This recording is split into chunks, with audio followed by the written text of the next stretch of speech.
السلام الله عليكم ورحمة الله تعالى وبركاته. صاحبي waxaan rajeynaa inaad isbuuc aad u qurux badan aad ku jirtaan. Waad ka raajinaa waa ka gaari waayay inaan barnaamijkan ama warkan degdeg ah aan ka soo duubo computerkeygii maadaama arintan ay qosooso dadka haysto mobilada iPhone ka ama mobilada iOS ka.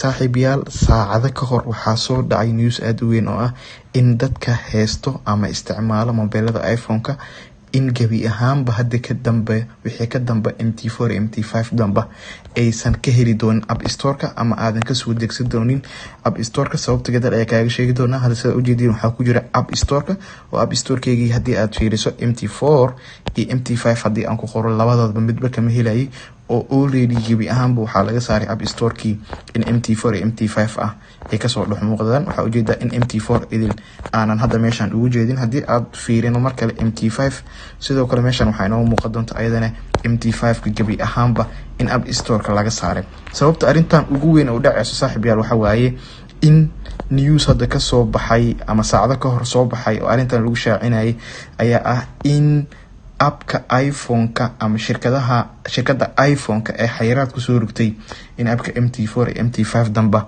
App Store ka laga dhaxli doono. sababta arintan ugu weyn ayaa waxay tahay waxa ognahay in MT4 iyo MT5 ay maamusho ama gacanta ku hesho shirkadda MetaQuest la yiraahdo oo ah shirkad laga leeyahay Russia lan asaasay 2004 marka waxa la leeyahay xayiraadihii reer galbeedka in Mareykanka ay ku soo rogayeen shirkadaha Russia ay ka mid tahay cunaqabateyntan waxaan hore u ogeyn xataa shirkadaha caadiga ee McDonald's ka iyo kuwa caadi Mastercard ka dhammaan shirkadaha reer galbeedka laga leeyahay KFC dhammaan inay xayiraad hore ay ugu soo rogeen Russia sababta ugu weyn ay tahay weerarkii duulaanka ku qaaday Ukraine. so marka waxa la leeyahay App Store ka ama shirkadaha iPhone ka ama Apple ka ayaa go'aansaday in gabi ahaanba barnaamijkani maadaama ruushka laga leeyahay in laga saaro App Store ka oo hadda wixii ka dambeeyay App Store ka kama heli doontid. laakiin arintani ma qusayso hadii aad mobiladaada ama mobilka Android aad haysato.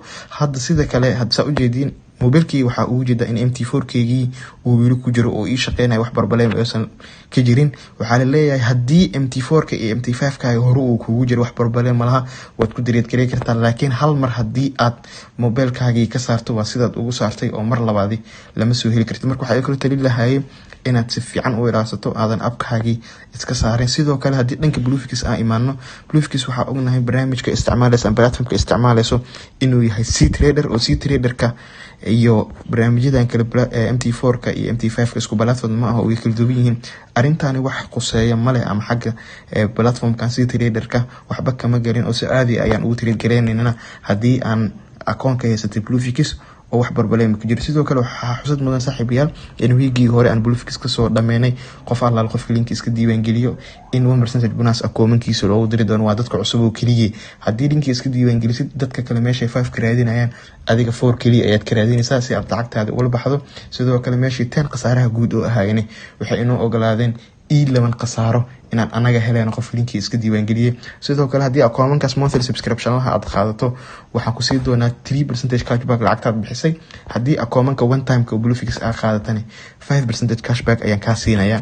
taasi waa xogtii ugu dambeysay iyo ofaradii aan ka soo dhameeyay shirkadda Bluefix ah oo aad ku heli doonto hadii linki iska diiwaan geliso. sidoo kale weegii la soo dhaafayay waxaan buuxiyay oo mar labaad sameeyay faa'iido 10% ah oo hore waxaad u ogeedeen inaan idin soo bandhigay withdrawalkii bishan aan sameeyay oo accountkeygii lacagtan kula baxay so anad 5% sameynayo. so muuqaalkan dib ayaa idinka soo fasaxi doona insha Allah oo aan dil wadaagi doona ayadana sida aan ku sameeyay 10% bishan oo waxa u jeedaa weekani sida meeshan ku qoran 19 bisha ilaa 24 bisha sagaalaad inaan $2620 aan sameeyay oo accountkeygii already laga jaray $2500 $140 kaliya ee hadda meeshan ku soo hartay. so insha Allah waan soo share garan doona qaabkii iyo barnaamijkaas ku gaaray iyo qaabkii 10% aan bishan ku sameeyay.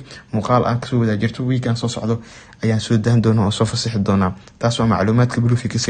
marka weekani maxay saameyn yeelan doona ama maxaa mar marketka ka filan doonaa. Waxaa ognahay in arrintaani ay saameyn aad u culus ee ku yeelan doonto, oo waxaa ognahay in abkaani ama labadan ab ay yihiin ababka ugu badan ee lagu trade gareeyo ee ganacsatada forex ka ganacsada ay ku trade gareeyaan, maadaama aan hore xataa usii ogeyn in weekii hadda la soo dhaafay interest rate-kii ay cagaha goosatay oo kor loo sii qaaday almost 3 point something oo sii noqdo dollarkii 20 sano meeshii ka horeysay 20 sano meeshii ugu sareysay uu gaaray. Waxaan sidoo kale ognahay yuurada in dhiig beeshay oo qiimii ugu weynaa abid 22 sano ugu dambeeyay uu gaaray. Waxaa ognahay in yuurada iyo dollarka isku sarafkeeda $1 wax ka yar uu gaaray taariikhda markii ugu horeysay 22 sano kadib ay hadda marayso xitaa wax ka yar $1 oo 97 cent. sidoo kale saaxiib yaal waxaa ognahay in GBP-da ayadana dhiig beel ay ku dhacday ee hoos u dhacday meeshii ugu hooseysay 38 sano 38 sano kadib ay gaartay ayadana. waxaan ognahay halkii pound hadda in lagu sarifayo wax ka yar 85 cent dollar in lagu sarifayo. taasina waa waxyaabihii ugu darnaa ee marketka ka dhacay weekani. waxaan u jirnaa lacagaha reer galbeedka oo idil ama wadamadan ee midowga Yurub dhamaantood dhaqaale xumo aad u balaaran ee la kulmayaan halka dollarka aan arkayna asigana inuu cirka sii galayo oo korsi aaday. halaas waa warbixinadii ugu dambeeyay weekani ama week soo socda aan rajeynayno. waxaan rajeyn doonaa week soo socdo in marketka at least isbedel muuqda laga dareemi doono arrintan sababteeda, maadaama aan wada ognahay in labadan platform ay yihiin platformyada ugu weyn ee marketka lagu trade gareeyo. waxaan ugu talin lahay inaad week soo socdo si fiican u taxadirtaan, aad is ilaalisaan.